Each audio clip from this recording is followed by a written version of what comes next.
Hello everyone, welcome back to my channel.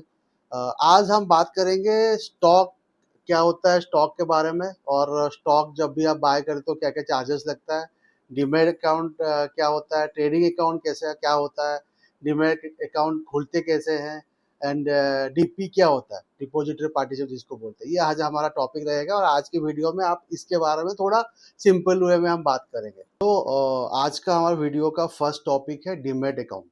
Demat account क्या है? Demat account actually आपके जैसे जैसे एग्जांपल दे रहा हूँ, आपका बैंक अकाउंट है ना। बैंक अकाउंट में आप क्या पैसा रखते हो, तो डीमैट अकाउंट एक डिजी लॉकर टाइप का है, जहाँ पे आपका स्टॉक रहता है ना। आप जैसे स्टॉक बाय करते हो तो स्टॉक कहाँ जाकर रहता है, डीमैट अकाउंट।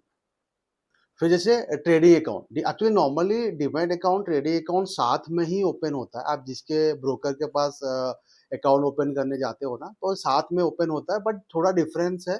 इसलिए मैंने आपको एक्सप्लेन कर दिया सिंपल लैंग्वेज में।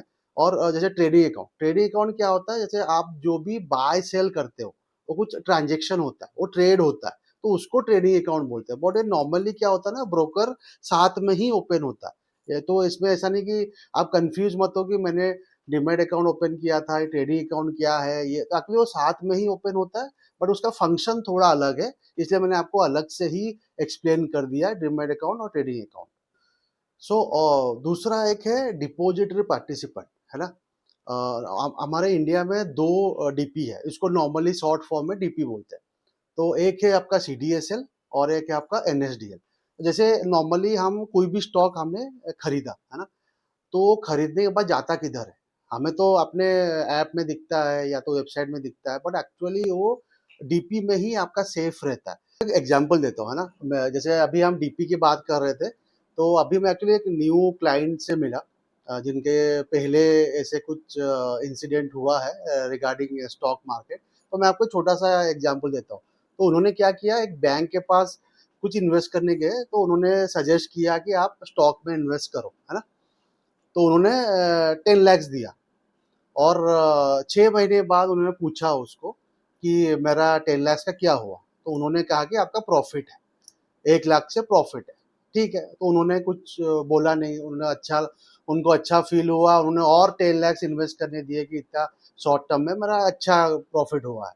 उन्होंने और 10 lakhs दिया, तो उनका टोटल इन्वेस्टमेंट 20 lakhs हो गया।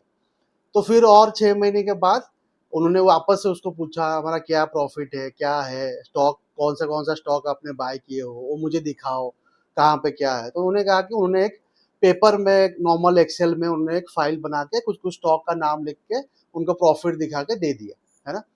फिर लेटर ऑन उन्होंने उनको वापस से पूछा कि मुझे कुछ समझ में नहीं आ रहा, बताओ। फिर उस क्लाइंट के पास मैं मिलने गया था कुछ इन्वेस्टमेंट रिगार्डिंग, म्यूचुअल फंड के रिगार्डिंग। तो उन्होंने मुझे ये चीज़ शेयर किया।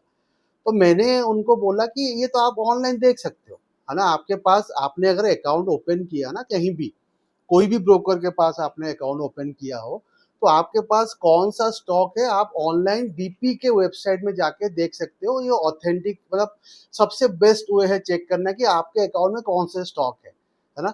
और उसने मान लो कुछ आपको इन्फॉर्मेशन नहीं दिया कि ये ऐप से चेक करो, ये वेबसाइट में चेक करो, आप डीपी के पास जाओ। डीपी दो है, आपको बताया था, सीडीएसएल और एनएसडीएल।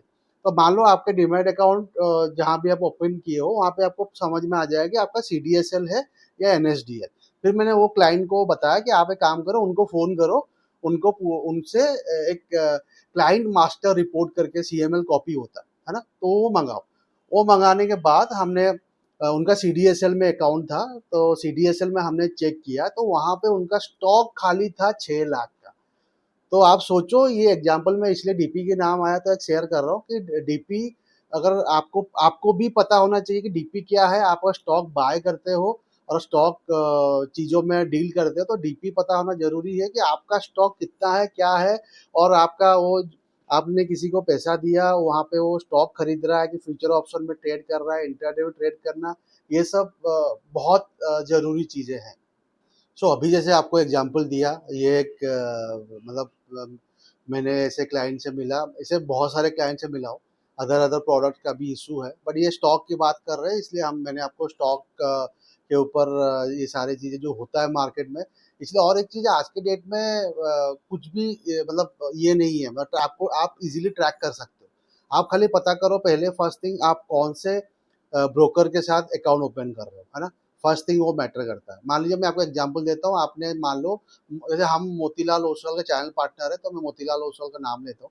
मोतीलाल ओसवाल एक ब्रोकर है, तो आपने मोतीलाल ओसवाल के साथ अकाउंट खोला, डीमैट अकाउंट। तो मोतीलाल ओसवाल के वेबसाइट में भी आप जाके चेक कर सकते हो, आप CDSL NSDL में भी चेक कर सकते हो, आप मोतीलाल ओसवाल का मोबाइल ऐप भी यूज कर सकते हो। और ऐसे आप मान लो मोतीलाल ओसवाल का कोई एम्प्लॉय आपको कुछ ऑन पेपर एक्सेल में बना के दिया, आप उसको बिलीव मत करो। ऑनलाइन जाओ, अकाउंट में लॉग इन करो, वहां पे आपके नाम के अंडर जो जो स्टॉक आ रहा है दैट इज योर, मतलब आपने परचेज किया हुआ स्टॉक है, तो उसमें बिलीव करो। किसी और की वर्बल बात सुन के आप बिलीव मत करो, या कोई ऑन पेपर कुछ लिख के दे रहा है वो आप बिलीव मत करो, है ना। और मैं अभी थोड़ा आपको अकाउंट ओपन करने का भी आपको बता देता हूँ। जैसे अब नॉर्मली आप ट्रेडिंग अकाउंट खोलने जा रहे हो, तो आपको फर्स्ट थिंग मैंडेटरी है पैन कार्ड। पैन कार्ड के अलावा ये सब जितने भी डीमैट अकाउंट, इन्वेस्टमेंट प्रोडक्ट, उसके बिना नहीं होगा। सेकेंड थिंग है आधार कार्ड, है ना, जो आपके एड्रेस प्रूफ में काम करता है, और आपका बैंक कैंसिल चेक या तो बैंक आपका पासबुक कॉपी लगता है नॉर्मली डीमैट अकाउंट ओपन करने के लिए। और एक चीज, आप अगर ऑनलाइन ओपन कर रहे हो तो वहां पे आधार OTP मैंडेटरी है, जिसके थ्रू आपका ई साइन होता है, वो आपका डीमैट अकाउंट ओपन होता है।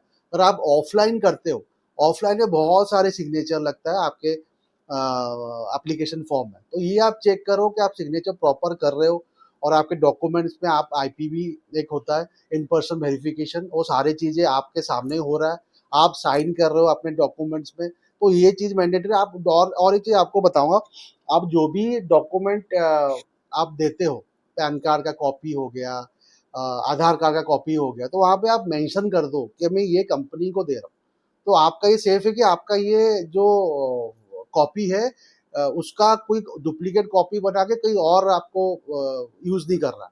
तो ये एक नॉर्मल मैं आपको बताया। तो ये सारी चीजें आप चेक करो, और उसके बाद आपका अकाउंट ओपन हो जाता है।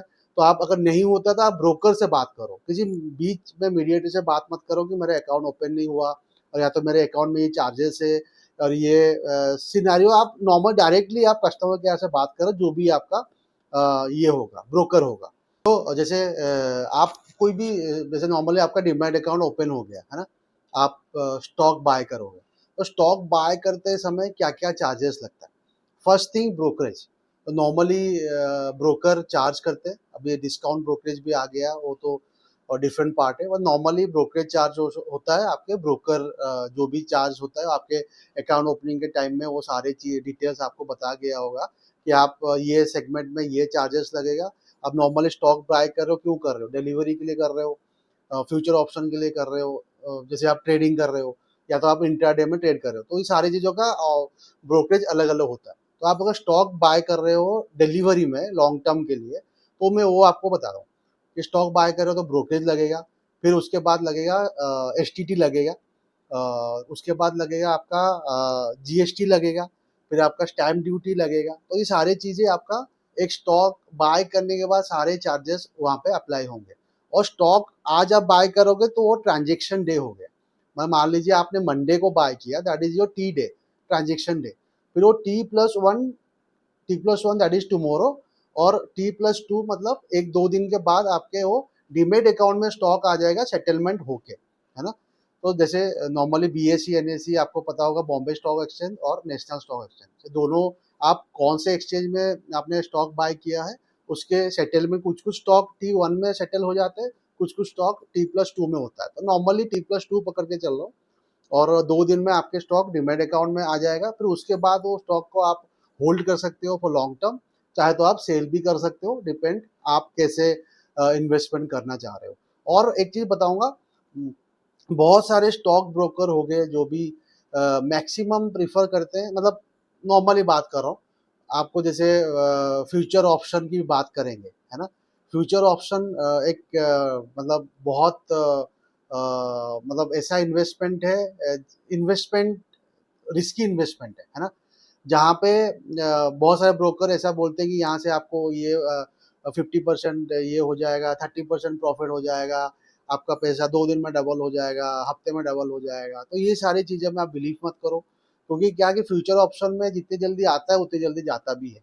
तो जितना आप रिस्क लोगे उस हिसाब से आपको पैसों का भी रिस्क वहाँ पे ऐड है। तो इसलिए आप इतना देखो कि लॉन्ग टर्म आप इन्वेस्ट करो। आप स्टॉक को आज खरीदे, एक लॉन्ग टर्म के बाद उसमें प्रॉफिट हो रहा है तो आप प्रॉफिट बुक करो। आप इस शॉर्ट टर्म या हर दिन का इंट्राडे में आपको अगर नहीं पता है, आप मत जाओ उसमें। उसमें बहुत रिस्क है, आपका पैसा वहाँ पे ज़ीरो भी हो जाएगा। तो ये सारी चीज़ें वहाँ पे रिस्क है। और एक चीज़ आपको शेयर करूँगा, जैसे नॉर्मली आपने कोई शेयर किया, जैसे नॉर्मली आप बैंक अकाउंट से पैसे ट्रांसफ़र करते हो ना, तो शेयर भी आप ट्रांसफ़र कर सकते हो। जैसे आपको पहले बताया डीपी, सीडीएसएल, एनएसडीएल 2 है, वहाँ पे जाके आप अपने शेयर्स को भी ट्रांसफ़र कर सकते हो ऑनलाइन। और अगर ऑफलाइन आपको करना है तो एक डीआई स्लिप करके बुक आता है।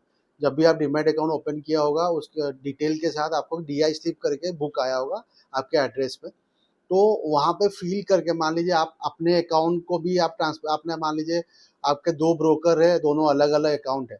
एक एक कंपनी में है, दूसरा दूसरी कंपनी में है। तो ये अकाउंट से आप दूसरे अकाउंट को भी ट्रांसफ़र कर सकते हो, आप किसी और को भी ट्रांसफ़र कर सकते हो। उसका एक प्रोसेस है, वो प्रोसेस के साथ ही आपको जाना पड़ेगा। ऑनलाइन भी ईज़ी प्रोसेस है, आपको वहाँ पे ट्रस्टेड अकाउंट करके ऐड करना पड़ेगा, उसके बाद वहाँ पे आप स्टॉक ट्रांसफ़र आप कर सकते हो। और ऑफ़लाइन भी कर सकते हो डीआई स्लिप के थ्रू, है ना? तो आज के लिए हम इतना ही बात करेंगे स्टॉक से रिलेटेड, और डीमैट अकाउंट अकाउंट कैसे ओपन करना है। और अगर मैं कुछ छूट रहा हूँ और आपको लग रहा है कि नहीं इसमें और कुछ आप बताओ, तो आप हमें कमेंट करो। मैं आपको वहाँ पे और ट्राई करूँगा और छोटा वीडियो बना के और एक्सप्लेन करने के लिए, है ना? तो आज के लिए इतना ही। Thank you. जय हिंद।